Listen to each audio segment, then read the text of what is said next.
श्री शिवाय नमस्तु भयम। दोस्तों, जैसा कि आप सभी लोग जानते हैं कि 12 जनवरी 2026 यानी कि सोमवार के दिन माघ महीने की कृष्ण पक्ष नवमी तिथि और सोमवार व्रत पड़ रही है। और दोस्तों, कहा जाता है कि सोमवार नवमी तिथि के दिन महादेव की पूजा की जाती है और इसी दिन किया गया 7 चने की दाल वाला उपाय कभी भी विफल नहीं जाता है। अगर आपने भी इस महीने में यह उपाय नहीं किया है तो इस उपाय से मत चूकना दोस्तों, क्योंकि इसी दिन किया जाने वाला पंडित जी द्वारा बताया गया 7 चने की दाल वाला उपाय आप लोगों को जरूर करना चाहिए। क्योंकि दोस्तों, ये एक ऐसा उपाय है जो कि इस उपाय को करने के बाद दोस्तों आपको फिर कोई और उपाय को करने की जरूरत नहीं, क्योंकि सबसे बड़ा और सबसे नया ये उपाय पंडित जी ने अपनी अभी की श्री शिव महापुराण की कथा में ही बताया है। मैं जिस उपाय को आज हम आपको बहुत अच्छे से समझाने वाले हैं, इस वीडियो को देखने के बाद इस उपाय को समझने के लिए आपको कोई और वीडियो को देखने की जरूरत नहीं पड़ेगी। तो चलिए दोस्तों, उपाय को शुरू करते हैं। देखिए, ये दिन इतना खास होता है, इतना महत्वपूर्ण होता है। देखा गया है कभी कभी बड़े बड़े पूजा पाठ अनुष्ठान से जो मनोकामना पूर्ण नहीं होते, 12 जनवरी 2026 सोमवार नवमी तिथि के दिन एक छोटे से उपाय करने से ही आपकी मनोकामना पूर्ण हो जाती है। और बहुत सारे लोगों ने इस उपाय को किया भी है और उनको इस उपाय को करने का फल भी जरूर मिला है। अगर आप लोग भी इस उपाय को सोमवार नवमी तिथि के दिन करना चाहते हैं तो आप इस उपाय को पहले अच्छे से समझ लेना, सुन लेना, उसके बाद करना, आपको इस उपाय का फल जरूर मिलेगा। और इस उपाय को कर लेने से आपके घर में चाहे किसी भी प्रकार की दुख और समस्या क्यों ना चल रही हो, चाहे आपको उसका कारण भी नहीं पता है कि भाई ये समस्या कारण से चल रही है, उसका कुछ भी कारण हो सकता है, जैसे पितृदोष हो सकता है या किसी भी तरह का मंगल दोष भी हो सकता है, और भी बहुत तरह के दोष होते हैं, कुछ भी हो सकता है। पर आपको इस उपाय को करने के लिए आपको अपने दोष को पता लगाने की भी जरूरत नहीं है। बस सोमवार नवमी तिथि के दिन आपको इस 7 चने की दाल वाले उपाय को आप लोगों को कर लेना है। ये एक ऐसा उपाय है जिस उपाय को अगर किसी विशेष दिन पर किया जाए तो भाई उस विशेष दिन का जो है वह तो हमें मिलता है, पर हमने उस दिन पर इस चने की दाल वाले उपाय को किया है तो हमें उससे भी बड़ा फल मिलता है और फल बहुत जल्दी मिलता है, क्योंकि आप इस उपाय को बहुत ही बड़े और विशेष दिन पर कर रहे हो। क्योंकि दोस्तों, 12 जनवरी 2026 यानी कि सोमवार के दिन नवमी तिथि का बहुत ही ज्यादा बड़ा महत्व होता है। इसीलिए दोस्तों, आज की इस वीडियो में हम आप लोगों को 7 चने की दाल वाला उपाय समझाएंगे, जिस उपाय को से अगर आपकी किसी भी प्रकार की मनोकामना है, किसी भी प्रकार की परेशानी है, सबसे ज्यादा समस्याएं आपके जीवन में ही है, अगर आपको धन प्राप्ति नहीं हो पा रहा है, रुपए पैसे की आपके घर में लगातार दिक्कत परेशानियां चलती चली आ रही है, आपका व्यापार आपकी नौकरी अगर अच्छे से नहीं चल रहे हैं, जिसकी वजह से घर में लगातार आर्थिक समस्याएं बनी रहती हैं, घर का कोई ना कोई सदस्य अगर बीमार रहता है, आपस में एक दूसरे से झगड़ा होता रहता है, किसी की अगर बनती नहीं है, तो पूज्य गुरु जी ने कहा है कि जब आपके जीवन में ऐसी परिस्थितियां आ जाए कि आप एक एक रुपए खर्च करने से पहले कई बार सोचने लगे हो, आपको धन प्राप्ति अगर नहीं हो पा रहा हो, तो आपको सिर्फ और सिर्फ 7 चने की दाल से एक ऐसा विशेष उपाय करना है जो आपकी इन सारी समस्याओं को सिर्फ 7 दिन के अंदर ही समाप्त कर देगा। तो चलिए जानते हैं इन विशेष उपायों के में। लेकिन उससे पहले जो भी मेरे भाई मेरी प्यारी बहनें आज चैनल पर पहली बार आए हैं या मेरी आवाज आज पहली बार सुन रहे हैं, अगर आप भी महादेव के सच्चे भक्त हैं तो वीडियो को लाइक और चैनल को सब्सक्राइब जरूर कर लें और कमेंट बॉक्स में लिखे हर हर महादेव। चलो अब बात करते हैं उपाय की। देखिए, पहला और दूसरा उपाय दोनों ही बहुत ही खास है और तीसरा उपाय धन प्राप्ति का उपाय होने वाला है। देखो, अब पहला उपाय जो है वो आपको धन प्राप्ति और पारिवारिक सुख शांति के लिए होगा। दूसरा उपाय आपके मान सम्मान और सुख की प्राप्ति के लिए है। वीडियो पूरा जरूर देखना और आगे बढ़ने से पहले वीडियो को एक लाइक जरूर करना। देखिए, सबसे पहले हम जान लेते हैं गुरु जी द्वारा बताए गए पहले उपाय के बारे में। देखो, इस उपाय के लिए आपको लेना है एक गोल बाती का दीपक। आप चाहें तो मिट्टी का ले सकते हैं या फिर घर से शुद्ध आटा मढ़कर उसका दीपक आप तैयार कर सकते हैं। इसके बाद आपको लेना है शुद्ध गाय का घी। अगर वो नहीं है तो कोई भी देसी घी इस्तेमाल कर सकते हैं, जिससे आपको दीपक प्रज्वलित करना है। देखो, अब ये सब सामग्री लेकर आपको जाना है प्रदोष काल में आपके घर पर तुलसी जी के घेरे के पास में। देखो, ये उपाय तो आपको अवश्य करना है। देखो, वहां पहुंचकर सबसे पहले वो दीपक आपको प्रज्वलित कर देना है और ओम नमो भगवते वासुदेवाय नमः का 11 बार जाप करना है। उसके बाद आपको अपने सीधे हाथ में थोड़ी हल्दी लेकर दीपक में अपना नाम और गोत्र बोलते हुए डाल देना है। उसके बाद माता लक्ष्मी से आपको प्रार्थना करना है कि हे महालक्ष्मी, हमारी सभी दोहक तकलीफों को दूर करो, हे महादेव हमारे सब दुख कष्टों को खत्म करो। इस भावना से आपको यह उपाय करना है। चलिए अब बात कर लेते हैं दूसरे उपाय की। दोस्तों, आप सभी जानते हैं कि सोमवार नवमी तिथि का दिन समर्पित होता है भगवान महादेव को, यानी कि भगवान महादेव और माता पार्वती को सोमवार नवमी तिथि का दिन समर्पित होता। और जब भी हम शिवलिंग के ऊपर कोई भी उपाय करते हैं तो इससे हमें एक साथ भगवान महादेव की और माता पार्वती की कृपा प्राप्त हो जाती है। देखिए दोस्तों, गुरुदेव ने बताया है कि सोमवार नवमी तिथि के दिन किया जाने वाला यह सबसे खास और सर्वश्रेष्ठ उपाय है। 7 चने की दाल लेनी है। देखिए, आप 7 चने की दाल भी ले सकते हैं या फिर 11 भी ले सकते हैं, 21 या फिर 108 चने की दाल भी ले सकते हैं। यदि आप 21 चने की दाल लेते तो यह आपके उपाय के लिए अत्यधिक सर्वोत्तम होता है। तो इस प्रकार से आप कम से कम 7 चने की दाल ले सकते हैं और अधिक से अधिक आप 108 चने की दाल ले सकते हैं। अब देखिए, इसी के साथ में आपको मात्र 1 लोटा शुद्ध जल लेना होगा तांबे के पात्र के अंदर अपने ही घर से, और साथ ही में आपको मात्र 1 से 2 गू के टुकड़े भी लेने हैं। देखिए, सोमवार नवमी तिथि का दिन भगवान महादेव को समर्पित होता है। आपको ये जो सारी सामग्रियां हैं इन्हें लेकर के पहुंच जाना है भगवान शिव के मंदिर में। इस उपाय को आप सुबह से लेकर के शाम तक किसी भी समय में कर सकते हैं, लेकिन यदि आप शाम के समय इस उपाय को करते हैं तो यह उपाय आपके लिए और अधिक सर्वोत्तम होता है। तो यदि आपको प्रदोष काल के समय में समय मिल जाता है तो फिर आप प्रदोष काल में भी कर सकते हैं, या फिर आप पूरे ही दिन में किसी भी समय इस उपाय को कर सकते हैं। देखिए, शिव मंदिर पहुंचने के बाद सबसे पहले तो दक्षिण दिशा में बैठ जाना है। उत्तर दिशा की तरफ आपको अपना मुख कर लेना है। लेकिन यदि शिवालय में भीड़ है, शिव मंदिर में भीड़ है, तो फिर आप किसी भी दिशा में बैठकर इस उपाय को कर सकते हैं। तो देखिए, सबसे पहले आपके पास जो गुड़ के टुकड़े हैं, जो आप गुड़ के टुकड़े लेकर के आए थे, उन्हें आपको शिवलिंग के सामने ही जो आपके पास एक लोटा जल है उस पात्र में आपको ये गुड़ के टुकड़े डाल देना है। इसी के साथ में आप जो चने की दाल लेकर के आए थे, चाहे आप 7 चने की दाल लेकर के आए हैं, 11, 21, जितने भी आप चने की दाल लेकर के आए हैं, इस चने की दाल के ऊपर आपको जो आपके पास गुड़ वाला जल आपने तैयार किया है, इसमें से थोड़ा सा जल आपको इस चने की दाल पर डाल लेना है। अब देखिए, आपके पास जो गुड़ वाला जल है, इसमें से सबसे पहले थोड़ा सा जल आपको श्री गणेश जी वाले स्थान पर समर्पित कर देना है। श्री शिवाय नमस्तुभयम इस मंत्र का जाप करते हुए फिर थोड़ा सा जल आपको श्री कार्तिकेय जी वाले स्थान पर समर्पित करना है। श्री शिवाय नमस्तुभयम इस मंत्र का जाप करते हुए फिर थोड़ा सा जल आपको माता अशोक सुंदरी वाले स्थान पर भी समर्पित करना है।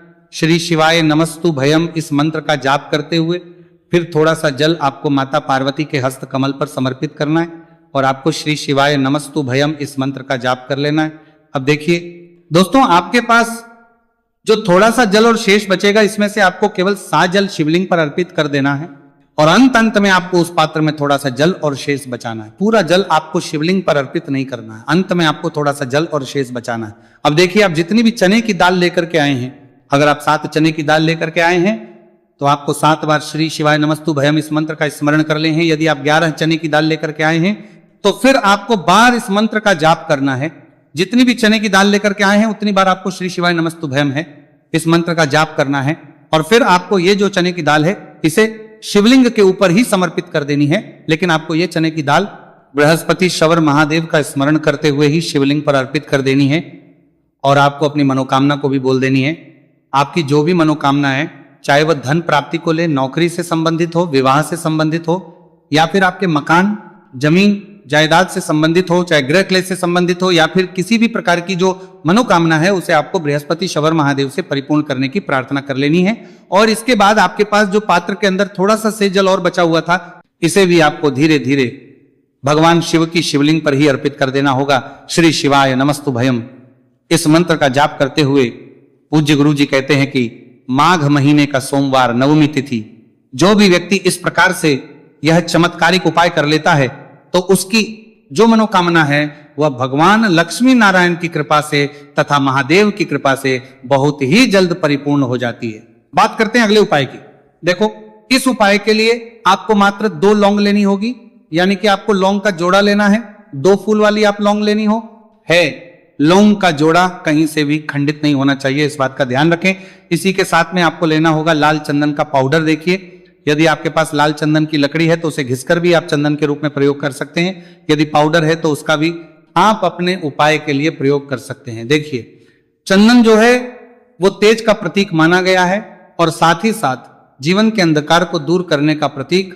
अब इसी के साथ में आपको मात्र एक तांबे के पात्र के अंदर शुद्ध जल लेना होगा अपने घर से। अब दोस्तों, ये तीनों सामग्री लेकर के सीधे आपको पहुंच जाना होगा भगवान शिव के मंदिर में। देखिए, इसी के साथ में आपको एक गोल बाती का दीपक भी लेना होगा। दीपक आप मिट्टी का भी ले सकते हैं शुद्ध आटा मढ़कर उसका भी तैयार कर सकते हैं, और दीपक में आपको शुद्ध घी का प्रयोग करना है।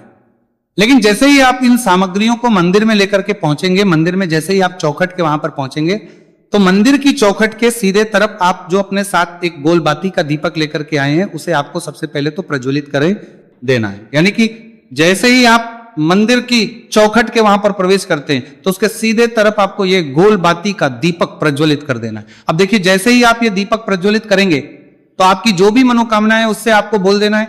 आप इस दीपक को इस प्रकार से प्रज्वलित करने के बाद इन सभी सामग्रियों को आपको शिवलिंग के पास लेकर पहुंच जाना है। अब देखिए दोस्तों, आपके पास जो एक तांबे के पात्र के अंदर शुद्ध जल है, उसमें से आपको केवल आधा लोटा जल ही भगवान शिव के शिवलिंग पर अर्पित करना है। आधा लोटा जल आपको उसी पत्र के अंदर बचा लेना है।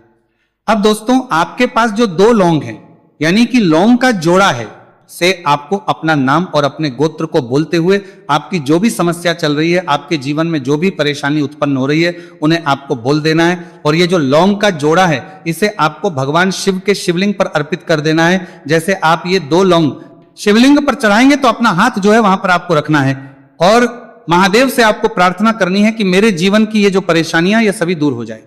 यानी कि आपके जीवन में धन की संबंधित परेशानी चल रही है, कर्ज की समस्या चल रही है, बच्चों का पढ़ाई लिखाई में मन नहीं लग पा रहा है, घर के जो आर्थिक संकट है वो सभी दूर हो, व्यापार आपका ढंग से नहीं चल पा रहा है, घर में रोग की स्थिति बनी हुई है, यानी कि जिस भी प्रकार की आपकी समस्याएं उसे आपको महादेव से बोल देना है और महादेव से इन सभी को दूर करने के लिए आपको प्रार्थना कर लेनी है।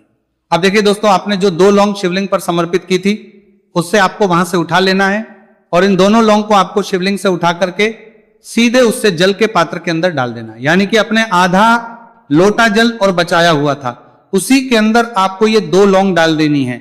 और साथ में आप जो लाल चंदन लेकर के आए थे, उस लाल चंदन को भी आपको उसी पात्र के डाल देना है। यानी कि आधा लोटा जल और बचा हुआ है, तो उसी आधे लोटे जल के अंदर आपको ये लाल चंदन भी डाल देना है।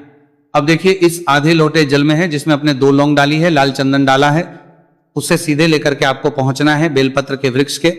वहां पर देखिए, बेलपत्र का वृक्ष यदि आपके घर पर है तो वहां पर आपको आ जाना है।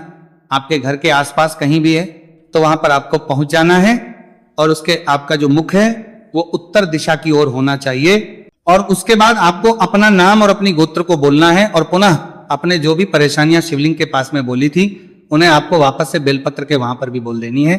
और ये जो आधा लोटा जल और है, इससे आपको पूरा बेलपत्र के वृक्ष की जड़ में श्री शिवाय नमस्तु भयम इस मंत्र का जाप करते हुए समर्पित कर देना है। तो बस इतना सा उपाय आपको करना है, जो भी आपकी है समस्या है उससे महादेव निश्चित ही दूर करेंगे। अब दोस्तों, हम जान लेते हैं तीसरे चमत्कारी और विशेष उपाय के बारे में। देखिए, ये उपाय बहुत ही चमत्कारी है, क्योंकि इस उपाय से आपके जीवन में तेज की वृद्धि होगी। यानी कि जीवन से जितना भी अंधकार ही वो सभी दूर होगा। तो इस उपाय के लिए आपको मात्र एक गुड़ का टुकड़ा लेना है। गुड़ का टुकड़ा आपके जीवन में तेज की वृद्धि करता है और साथ ही साथ आपके जीवन से जो है उसे दूर करता है। इसी के साथ में आपको एक चावल दाना यानी कि अक्षत का दाना लेना है। ये चावल का दाना आपके जीवन में सुख शांति को लेकर के आता है, आपके जीवन में धन की जितनी भी परेशानियां हैं उन्हें समाप्त करता है। इसी के साथ में आपको मात्र एक हरा मूंग लेना है। हरा मूंग जो है वो बुध ग्रह को प्रसन्न करता है। देखिए, हरे मूंग का उपाय करने से बुध ग्रह मजबूत होता है और बुध ग्रह के मजबूत होने से बुद्धि, ज्ञान और विवेक की प्राप्ति होती है। तो यह सामग्री आपको एक एक लेनी है, यानी कि एक गुड़ का टुकड़ा, एक चावल का दाना, एक हरा मूंग आपको लेना है। देखिए, हरा मूंग का दाना और चावल का जो दाना है आपको साबुत लेना है, खंडित नहीं होना चाहिए। और इसी के साथ में आपको मात्र एक तांबे के पात्र के अंदर अपने घर से शुद्ध जल ले लेना है। देखिए, अब इन सभी सामग्रियों को लेकर के सीधे आपको पहुंच जाना है भगवान शिव के मंदिर में। आप ये उपाय सुबह से लेकर के शाम तक किसी भी समय कर सकते हैं। देखो, ये उपाय आप सोमवार और बुधवार के दिन ही आपको इस उपाय को करना है। तो सबसे पहले तो ये जो एक गुड़ का टुकड़ा है, एक चावल का दाना है और एक हरा मूंग का दाना है, उन तीनों को आपको उस जल के पात्र के अंदर डाल देना है। लेकिन ये जो उपाय है आपके जीवन की सारी परेशानियों को दूर करने के लिए होता है। ये विशेष मनोकामना तीनों सामग्रियों से ही आपकी परिपूर्ण हो जाती है। देखिए, आपके जीवन में सुख और तेज होगा तो सभी आपसे वार्तालाप करेंगे, सभी आपसे बात करेंगे और आपका जो मान सम्मान है वो बढ़ता है। और चावल का जो दाना है वो धन में वृद्धि करता है, मन की शांति के लिए होता है। और हरा मूंग जो है वो बुद्धि, ज्ञान और विवेक की प्राप्ति के लिए होता है। अब देखिए, ये जो एक पात्र जल है, इससे आपको भगवान शिव के शिवलिंग पर धीरे धीरे अर्पित कर देना है। श्री शिवाय नमस्तुभयम इस मंत्र का जाप करते हुए और तुमरुकेश्वर महादेव का मन में स्मरण करते हुए। लेकिन तुमरुकेश्वर महादेव का स्मरण करने से ये जो उपाय है और अधिक प्रभावशाली हो जाता है। तो तुमरुकेश्वर महादेव का स्मरण करते हुए यह उपाय करने से आपके जीवन में जो भी अशांति है वह सभी दूर हो जाएगी। तो इस प्रकार से आपको यह सुंदर सा उपाय कर लेना है।